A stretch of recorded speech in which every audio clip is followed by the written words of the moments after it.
injuries for today. Eric Armstead, foot, knee won't practice. Dwelly, ankle won't practice. Hargrave, hamstring won't practice. Orrin Burks, knee won't practice. Elijah Mitchell, knee won't practice. Juwan Jennings, concussion, won't practice.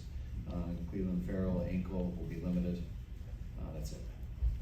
Kyle, where do you have any sense of maybe the game status for Armstead and Hargrave? No.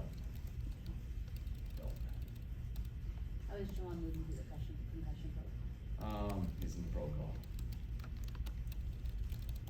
What was the thing that stood out to you when you started looking at the Ravens defense and what they do to kind of put you guys in situations? I mean, you look at the numbers are usually the first thing you see, and you see how great their numbers are. Then you turn on the tape, and it looks just like their numbers. I mean, they're really good against the run, really good against the pass. Extremely sound coverages. They know how to get after it with pressures. They know how to get after it with front four. So, really good defense. What do you see from Kyle Hamilton specifically, the versatility and the way they can use him in different spots? I mean, just knowing the talent coming out of college and now watching him in their scheme and just seeing how good of a football player he is. Anytime you're that long and you can run, gives you a bunch of advantages, but he also fits into their mentality with how physical he plays and has the size to do a lot of things, but also has the feet and length to cover. Kyle, it's obviously been a while since you've seen Lamar, but maybe a different scheme. It seems like they're using him in a little different ways. How has he maybe evolved in what they're trying to do with him now? I mean, it was a while since we played against him, but seeing him over the years, I mean, it's still the same run scheme, looks very similar. I think they just mix in a few more passes, more drop back plays and things, and I think he's always been good at that stuff, so he really is good at whatever they decide to do.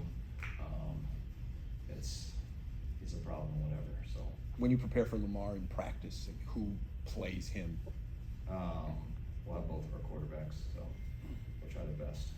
Is there anything that jumps out to you about what Deebo's been able to do the last month or since he's come back from the shoulder that kind of just explains why he's been so consistent?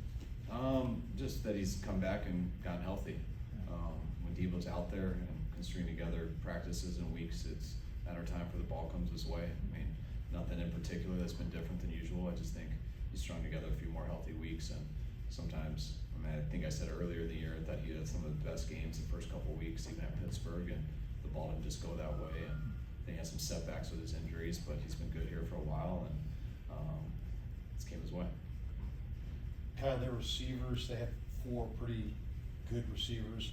What stands out about their receivers, and is there any pattern to the usage? Is there one guy that you would consider the number 1 receiver? I mean, you always got respect for Odell and what he's done, and but the young guy's real good too. So I mean, they got a number of guys. They're not going to force it to anyone. Lamar makes the right decisions. They got guys who are real good at man-to-man. They're really good after the catch. So I'd say they just have a solid group overall. In case Chris Conley has to play on Monday, I think he ran a 4.35 back in 2015. Does he still have that level of speed at this point in his career? He's like a 4.36 now. Okay. He's slowed down a little. I know he's got it. We see it out there all the time. Chris is. It's not just his speed though. Chris has been a real good football player for us, and he's been ready to go anytime we've had him up, and we'll see how it is this week. If there's speed and athleticism, do they ask the same things of Roquan Smith and Patrick Queen as you guys do from Warner and Greenlaw? Similar. I think those are the 2 guys who jump off the tape, and I think they're the most comparable to our guys that I've seen this year and a couple of years. To me, those 2 guys make the defense go. They're big, they can run, and they can hit, and not just because they're big, because their intentions are that way. You can tell they like playing football. They're very smart players too. They're good in coverage. They're 2 of the better zone droppers in the league, and 2 of the better man-to-man guys also. So they're as good as it gets. What's difficult about facing a defense that has 2 elite linebackers? Just how much room they can cover. That's what allows them to be so good in zone. Just how good those guys are on the inside, how much field they can take between the numbers. Takes the pressure off their corners who can stay on top and take away the explosives. To me, that's one of the reasons they lead the league in sacks, because of how good their coverage is with a bunch of good guys up front. Just allows them to do what they want. How much of their sacks are generated individually as opposed to scheme and just confusion? I think more is individually and just sound good coverages. It's they usually have 4 guys who can rush it, they'll blitz and do that stuff too. They'll mix it throughout the game, so it challenges all your protections, but the hardest thing is how it is to get people open. When they have 7 in coverage, they're very sound, they don't mess up much, and make you go to 2, make you go to number 3, and they have all the rushers who can get there by that time. Well, Kyle, from is that it- standpoint, is this kind of a big game for Brock as far as being challenged, shoulders up? I think it's a big game for everybody, because there's not just one way in particular. I mean, you think, they lead the league in sacks, so right away you think about our O-line. And that is true, because they have good pass rushers. But also, that has a lot to do with how good our receivers do get into their spots and get it open, Brock to get in the right spots. Guys not getting rerouted, so they can't get there in time. So when you play a sound, good defense with good players all over, it's a little bit of everything. Kyle, how familiar are you with Taylor Stallworth? And Taylor Stallworth, your new defensive tackle? Not real familiar. We just worked out a bunch of guys yesterday. I know our guys really liked him for what they've seen on him earlier, and definitely loved him in the workout. So we're low on numbers, so we had to give him part of this practice squad, and we'll see how he looks this week. How did you feel like the interior of your defensive line did in the game? I mean, it was a huge challenge for him. I thought, that we struggled obviously in stats. I don't think it was at all on them.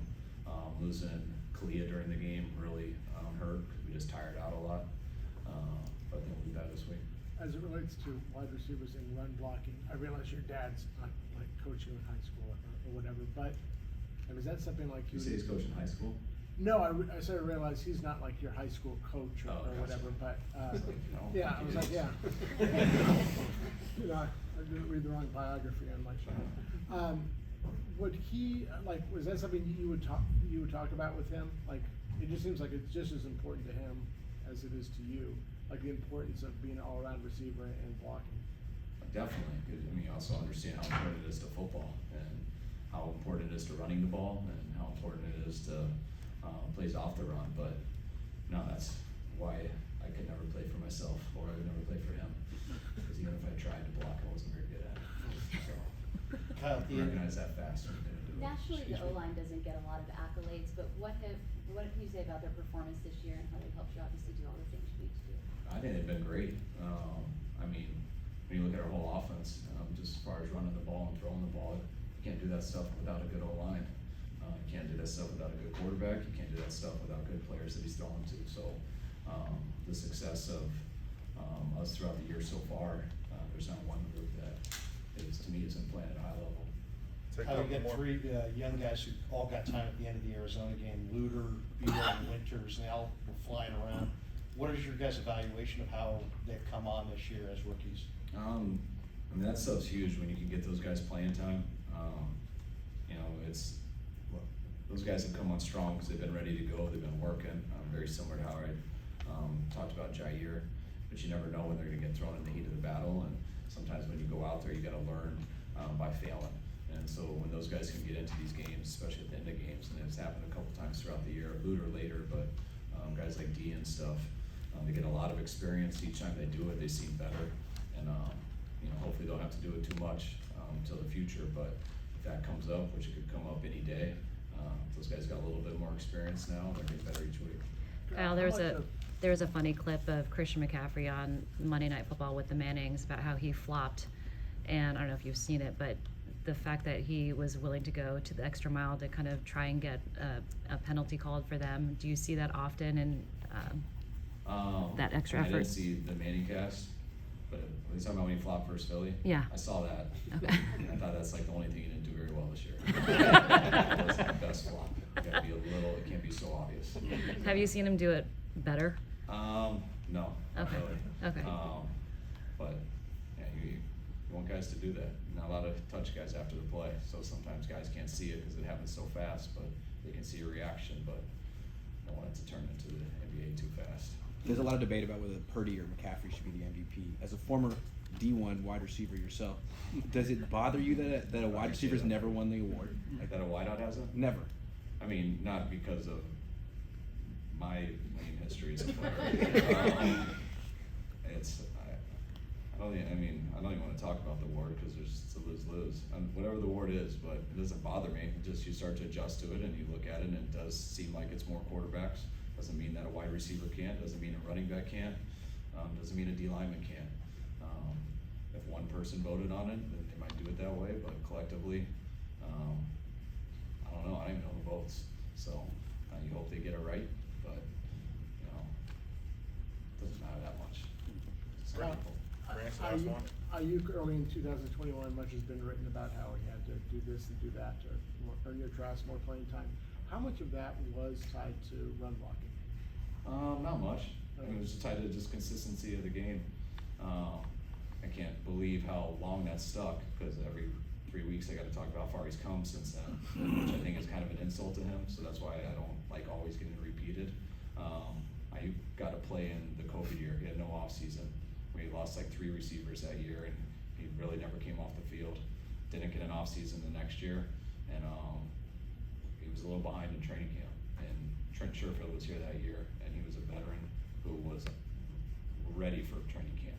And so we went into the first game, and that was how training camp went. And the other guy was just more consistent at that time. But I mean, BA wasn't doing it. Didn't. Yeah, he had to do some things to get more consistent to be ahead of Trent at the time.